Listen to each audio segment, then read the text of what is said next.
Good evening, ladies and gentlemen. Welcome to Triple N Talk Show. I am Dr. Nick Nickham, and today we have a special topic we are going to be talking about. And all our talk shows are video streamed to YouTube. Talking about YouTube, we would like you to visit our YouTube channel, which is Nick Nickham, where we have more than 800 videos accenting our experience here in the United States, and also we have more than 1,000 subscribers. And we have a social media page which is on Facebook, which is Nick Nickham Network, where we keep you abreast of what's happening in and around the Houston area and from around the world. So we would like you to please visit our visit our Facebook page and like our page. Today we are going to be talking about a very special topic that is related to children. It is known as autism, which is a neurodevelopmental disorder, and I have two experts here, and they are going to be talking not only about autism but also about what is being done here in the Fort Bend County region to help not only the children with autism but also the parents and the entire community at large.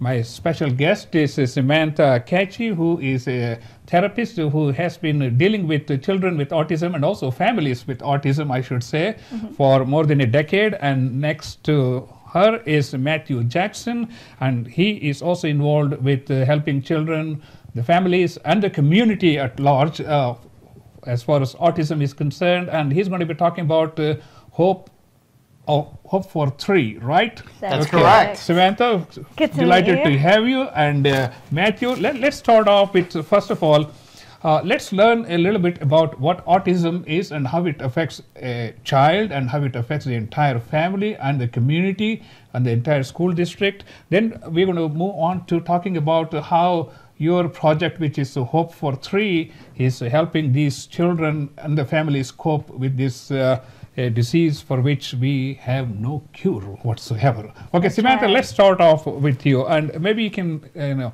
explain to parents who are not familiar with, who may have a child who may be acting strange. What is autism and how do these children present? Maybe you can explain to us. So autism is not a disease and it's not a virus. It's just basically a brain difference, which is very difficult because if you have someone with Down syndrome or another disability, you can sometimes tell physically. However, with a kid with autism, because it's a brain difference, you'll be able to tell if it's the behavior. So you take your child to a regular milestones evaluation. So the doctor's going, it's great. However, there's some major milestones that the child's probably not meeting. You know, to the parent, they can tell there's a difference, especially if you have other children. You can, compare and you go, okay, there's a little difference with him. But then that's when we typically get the diagnosis, hopefully, if the doctor, because you can get the diagnosis from maybe the school district, from a psychologist, a psychiatrist, a doctor. So when you get the diagnosis, it is a bit frustrating for the parent because there's really like, what do we do? What does this look like?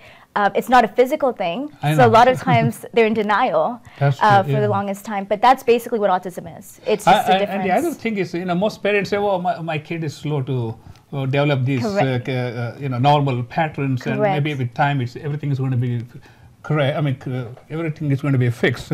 Yes, a lot of times we hear parents say, "Oh, well, my older son didn't do speech. He didn't start speaking until he was 4 or 5, and so my child is just growing. He's just going to catch up." But what if your child may not catch up? That's true, the interventions, the therapy, early intervention is such a big key. That's why Hope for 3, we're all about early intervention as well, because that's when we catch them. Okay, let's talk about. So how soon do we get concerned about some of the behavioral patterns or communication problems that we see with children as well? This is not normal, maybe we need to see a doctor, and if so, who are they going to see? Typically, you would, at an 18-month checkup, you might start to see some red flags where a physician might say, well, this is something we should look at. It could be things as simple as a child not being able to roll over or not being able to focus. Or not making any type of audible noises whatsoever. So it's a type of thing where you wouldn't necessarily look to diagnose autism right away, but what a physician might say is, let's keep an eye on this over the next 6 months. By 24 months, then you really will start to really look at this, and you might be able to say, okay, yes, we believe this is autism, and would get a diagnosis that I think most people or a lot of people would back. You could go to a pediatric neurologist. You can go to a general physician who would then maybe refer you to a neurologist or a psychologist. And in our community, because we are very diverse, and because we do have a lot of low-income families, the place where families may need to get a diagnosis is through the schools. The challenge with that is that you're not going to get a diagnosis through the schools any earlier than 3 years of age. And we, as Samantha mentioned, we really truly believe in early intervention, giving us the best chance to put a child on a path to long-term success. Waiting to 3 years, you want to get this as soon as possible. Just because you go to a school at 3 years doesn't mean you're going to get that intervention right away. But that's a very important point, because if they're going to the first grade, they may be like, what, 5 or 6 years old? Correct. So that maybe we are losing a very important time gap between 18 months and 4 or 5 years. Absolutely. That's absolutely correct. And the other thing, too, is when you go through the schools, they will want you to wait a certain time period before they will say, let's get a diagnosis. They want to rule other things out before they will say, okay, well, let's look at autism. Because the way the laws are written in the state of Texas, when a school district acknowledges that autism exists, or really that any condition exists, they could then be on the hook financially for a lot of different services. And even though with autism, that's how the state has chosen to support those children, is through the public schools. The schools do not make it that easy for parents to acquire those type of services, because it is very, very costly. That is true. Let's learn a little more about autism, so that if some parents are watching this, so they get a better understanding as to when they should be concerned and get alarmed and maybe seek. Let's talk about some of the common symptoms these children present with. Then after that, we'll go into the magnitude of this problem just here in the Fort Bend County area. Yes. Now, autism, it's a spectrum. So you're going to get a child that's high functioning, that's doing great in school, 4.0 GPA, or you may get the child that's on the lower end of the spectrum, that's nonverbal, so they may not talk, they may not be potty trained, so you have this whole spectrum. So I don't have an exact, this is what it's going to look like, but some of the characteristics that we typically see is lack of eye contact. So they may, I'm looking at you right now and talking, and we're communicating. That's a big social aspect. Kids with autism may not do that. There may be repetitive movements, hand flapping, rocking, just basically what the issue with the hand flapping and the rocking is that it's going to stop them from doing something that they're supposed to be on task. So if the teacher says, it's time to do tracing, and if I'm hand flapping, I can't trace it. So when you haven't, so you'll see the functionality of what the child needs to do is not working. Some other things are stereotypy, repeating sentences over and over again. Parents may say, just stop talking, be quiet. But the child may not, because they're talking. So we could also see they may take things very literally. If we're going to do something and we say, "Oh, great job, go out there and break a leg," we don't mean break a leg, but they may think it, that it's that they mean it. Another big thing that we experienced was a lot of kids may not understand danger. So they may think running and chasing in public is okay, but it really isn't. So we talk about teaching them how to run in a closed environment versus the outside. But the main concern is like when parents take the children out to someone else's house. They may get embarrassed in a grocery store. They may be embarrassed among friends and family. Oh no, I don't want to talk about this child because he's a little different. And he's nonverbal. A lot of times, kids that don't talk, everyone's like, "Whoa, why is he not talking yet? He's already 5. He's already 6." So those are just some of those characteristics. That's interesting. Ladies and gentlemen, you are watching a Triple N Media talk show. I am Dr. Nick Nickum, and we are talking about autism, and my special guests are Samantha Catchy and Mr. Matthew Jackson. Let's talk about this is not just a child's problem. It's an entire, I would say the whole family. It affects every member of the family, doesn't it? Oh, it absolutely does. And here's something that's very interesting about the population. we're closing in on almost 2% of the world's population that has autism. Yeah. In America, 1 in 45 children will be diagnosed with autism. And like here in Fort Bend County, that is more than 3,000 children in the public schools. And that doesn't account for kids that go undiagnosed. So think about that from a family unit standpoint. That is 3,000 kids that, that could be parents, that could be brothers and sisters, that could be extended family that are impacted by this. And they're impacted financially because you look at the average family is going to spend between $60,000 and $90,000 per year for the care of their child. They're impacted emotionally because they feel like, as Samantha mentioned earlier, they may be isolated. They may not want to expose a child that's a little different out in public. The divorce rate is extremely high for married couples that have children with autism. See, that creates more problem because then a single mother has to take care of a child with disability with no, support. full support. Totally true. And because they isolate themselves so much, they may not have a lot of friends that can help them care for not only a child, but as you mentioned, Doctor, from an adult standpoint, one of our biggest shortcomings as a state is that there are basically no services available for adults with autism. Our focus is truly on the younger end because we really believe in early intervention and helping a child right away gets them on the path to success.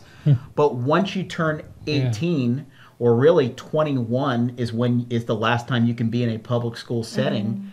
There's nothing out there. There's no job training. There's nowhere for a parent to send a child or really an adult to care for them or a recreation or anything to give them any type of normalcy or socialization.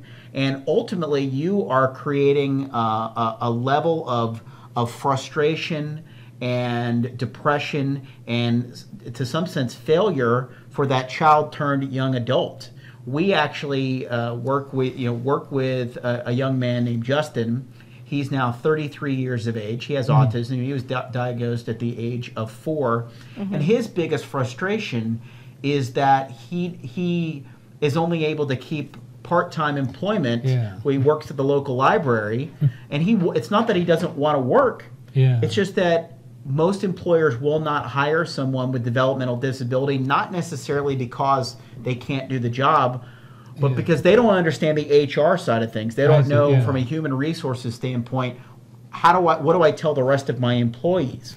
So we've got a large segment of the population that even if they could work, are unable to work because we as a community don't know how to prepare the workforce for individuals with autism. Okay, you mentioned something very important, that is almost 3,000 children diagnosed with autism here just in the Fort Bend County area. I mean, how do the parents, the schools, and the state address this particular issue? Well, in Texas, we probably address it the worst of anywhere in the country. We are 51st, including Puerto Rico as a U.S. territory, in the amount of money that we spend on mental and behavioral health. At the last legislative session in 2015, we actually had families that testified in Austin from Hope for Three, and the state decided to put a cap on the amount of money that could be spent on any individual with a mental or behavioral health condition.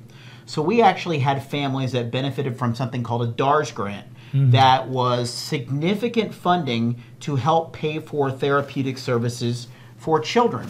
So what the state did by putting that cap, they actually reduced the effectiveness of those services almost 10 times over. There were programs that would cost the average family, if they were coming out of pocket, over $61,000 per year. 85%. So that's the average cost to take care of a child with autism per year. That is what it costs per year to really put a child on the right path. The average family will spend between $60,000 and $90,000 per year. So that state funding was removed.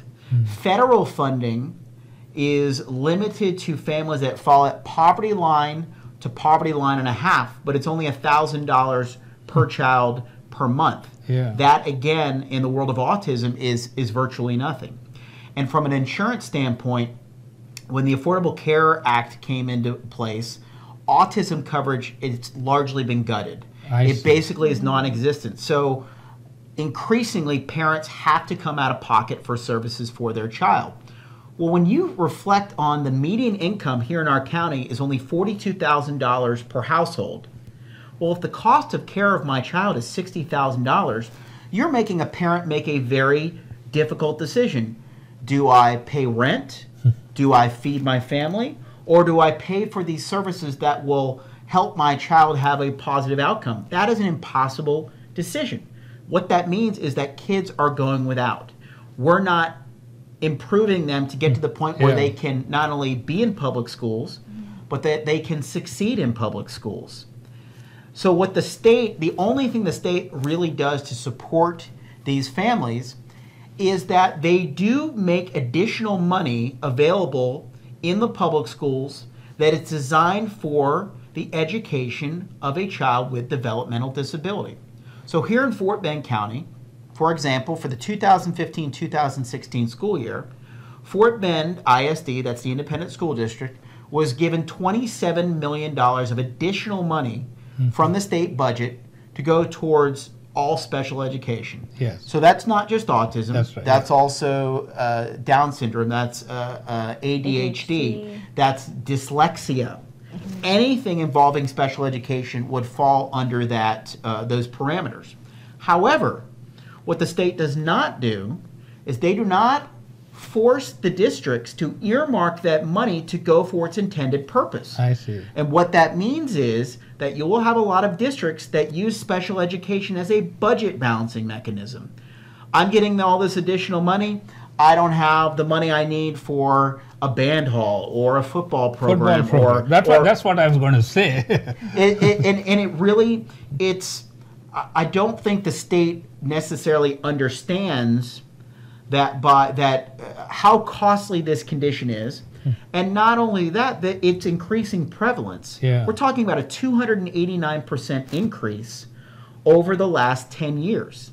And while we say 1 in 45 right now, and we talk about over 3,000 kids here in Fort Bend County, when you factor in that we're the third fastest growing county in the nation, yes, and the fact that the Center for Disease Control believes that autism could be prevalent in as many as 1 in 4 children and 1 in 2 boys by 2025, we could be the single most affected county in the nation in 10 years' time.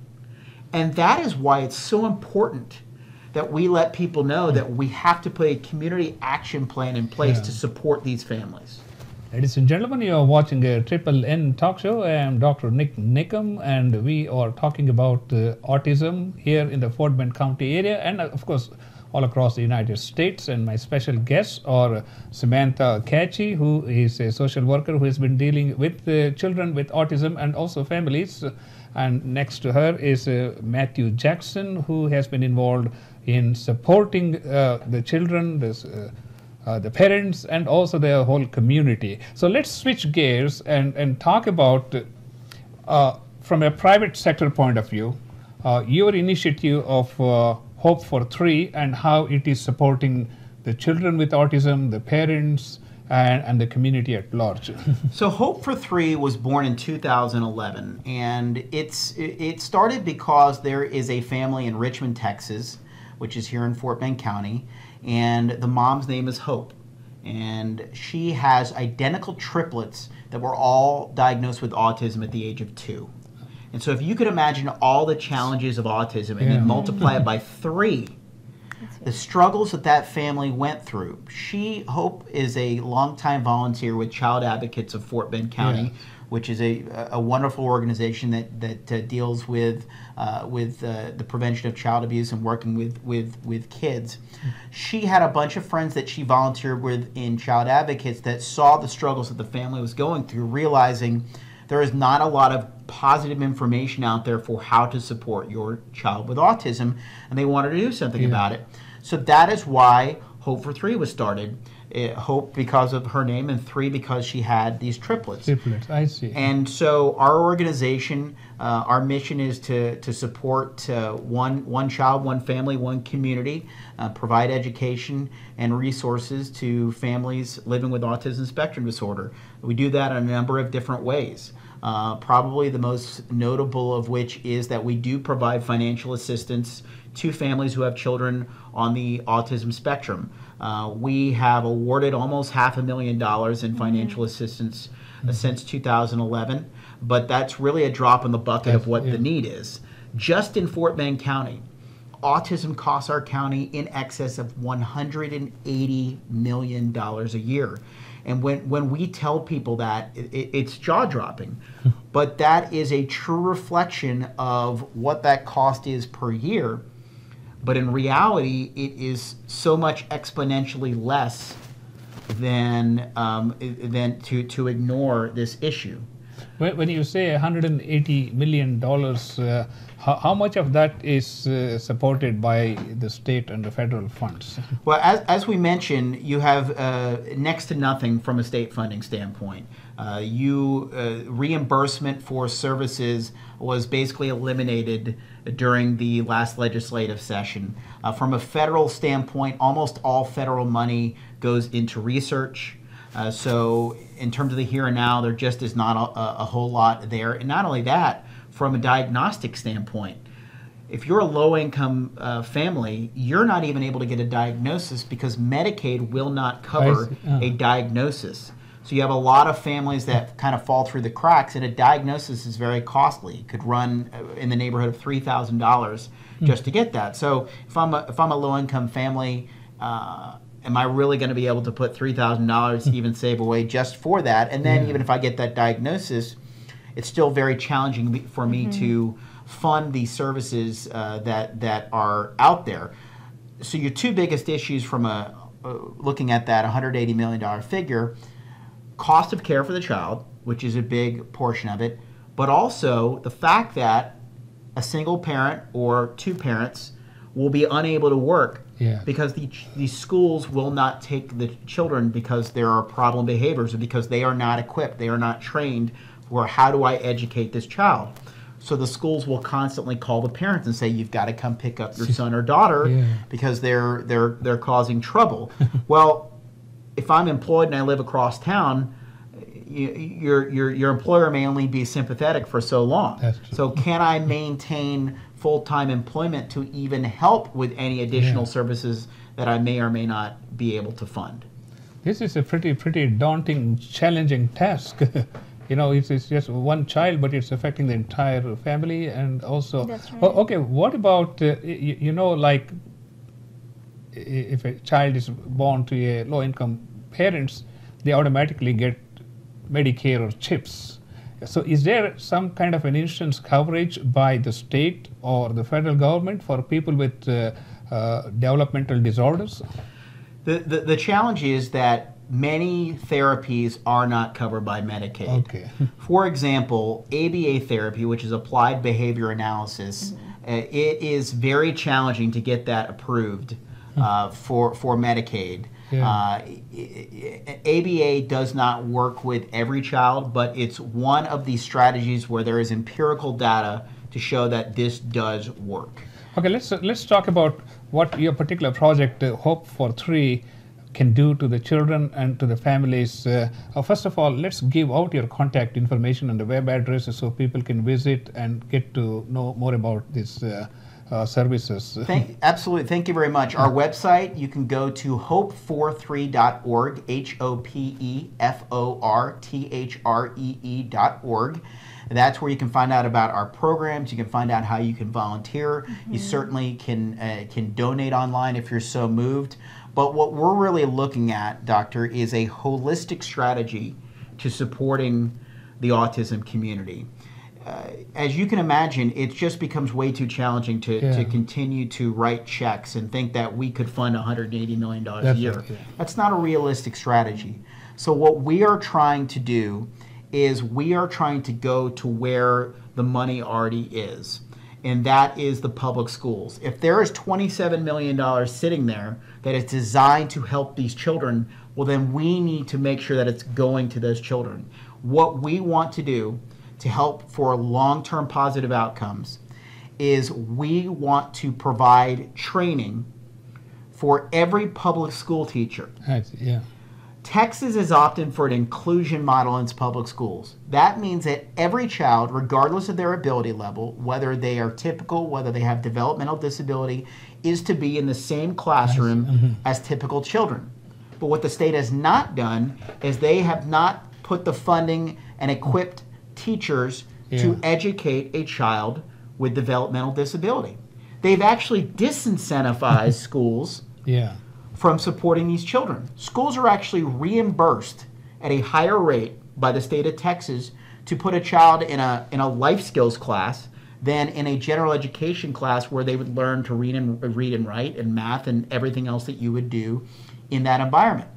Not only that, if I am a public school teacher in the state of Texas, the only mandatory training that I am required to receive is for gifted children. I see. I do not take any mandatory training for individuals with developmental disability.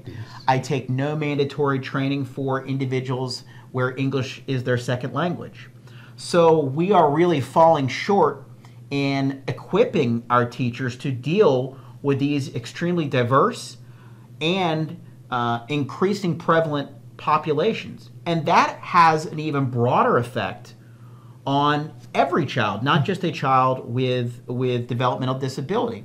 If I have a classroom with 20 kids in it, a typical elementary school classroom, and I have one child there with autism, well, if I have a teacher that has never worked with a child with autism before, or hasn't been trained by somebody like Samantha at Hope for Three with best practices and strategies for not only recognizing the signs of autism, but communication techniques and behavior diffusion techniques, and I'm spending, say, 20% of my time with one child in a classroom out of 20, well, what does that mean about overall classroom performance?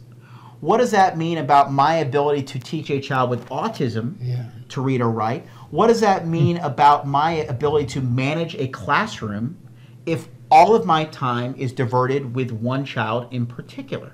Okay, let's summarize as to what Hope for Three can do for the people in the community who have autism and the families. Maybe you can mention some aspects, and she can talk about the social the therapy aspect of it, and then we'll again give out the contact information for those who are interested. Well, I would tell you we have a number of programs that we're involved with. Certainly, our family assistance program, from a financial standpoint, we do fund on 6-month cycles for families that are in need of services for their child. Our only requirement is that they have a diagnosis for autism and that they're residents of Fort Bend County, and they can apply through our website at hopefor3.org.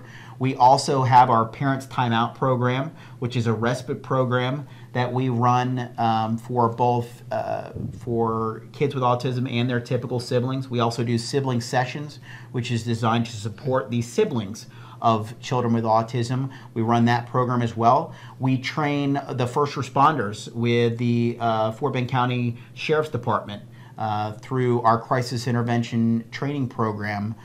We give them kind of the same support that we're looking to give to teachers in the classroom, and all of that information is available at hopefor3.org if you're interested in volunteering. If you're interested in education in the schools, Samantha goes and visits the schools with our It's Cool to Care program, which promotes not only treating all kids equally, but a lot of anti-bullying message and those type of things. And anything that you feel like you might need to support a child, or if you want to learn more about how to support families, parents, and children, you can really do it at our website at hopefor3.org. So do you have like ongoing meetings or educational programs for parents? We absolutely do. We do trainings with parents. We do them on a quarterly basis. We do a lot of needs assessment. So we find out from the parents ahead of time, what are the areas that are a challenge for you with your child? what are some areas that you want to work with, because some parents may need basic necessities like, I'm having trouble with potty training. Imagine you had a 10-year-old child that was not potty trained, and what that might mean about basic independence.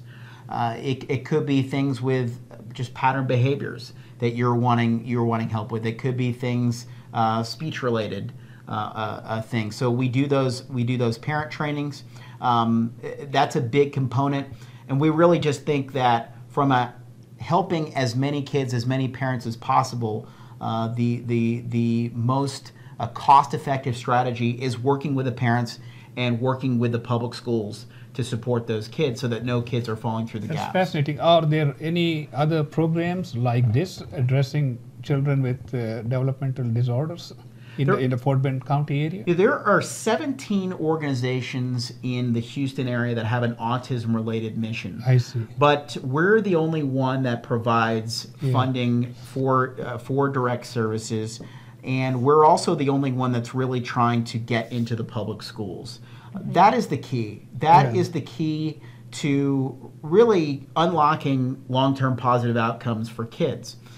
The challenge we have is that if we are not able to intercede on the kid's behalf, the three most likely outcomes for a child with autism that doesn't get supported services is institutionalization, it's improper incarceration, or it is living on their parents' couch and ultimately being an unproductive citizen until their parents pass away and they ultimately become a ward of the state. And so it's really challenging the community to recognize that if we don't help these kids now, that it is not only is it better for a kid socially, but it is more cost effective for a community to educate and job train an individual with developmental disability than it is to pay for them 40 years to be institutionalized or to build another jail. And that is our challenge as a community to express that opinion to our lawmakers, so that they consider repealing the type of legislature that actually took money away from families. That's fascinating. Fascinating, ladies and gentlemen. You are watching the Triple N Talk Show. I am Dr. Nick Nickum. We are talking about autism, and my special guests are Samantha Catchy and Mr. Matthew Jackson. And Mr. Matthew Jackson talked about Hope for Three project, which is one of its kind here in the Fort Bend County area, which is not only supporting the children with autism, but also helping parents and also the community to cope with this particular problem. Once again, let's give out your contact information, and maybe Samantha can close with her role in terms of helping not only the children, but also the parents as a therapist. Sure. Our website is hopefor3.org, HOPEFORTHREE.org. You can email us all through that website. She's Samantha at hopefor3.org, and I'm Matt at hopefor3.org. You can learn how you can volunteer. We have a lot of different ways to volunteer. We do all sorts of speaking engagements, so if there's a particular group that you'd like us to come out and speak with, we're always interested in sharing our mission. And if you're so moved to donate, you can do that online as well. This money goes to a very worthy cause.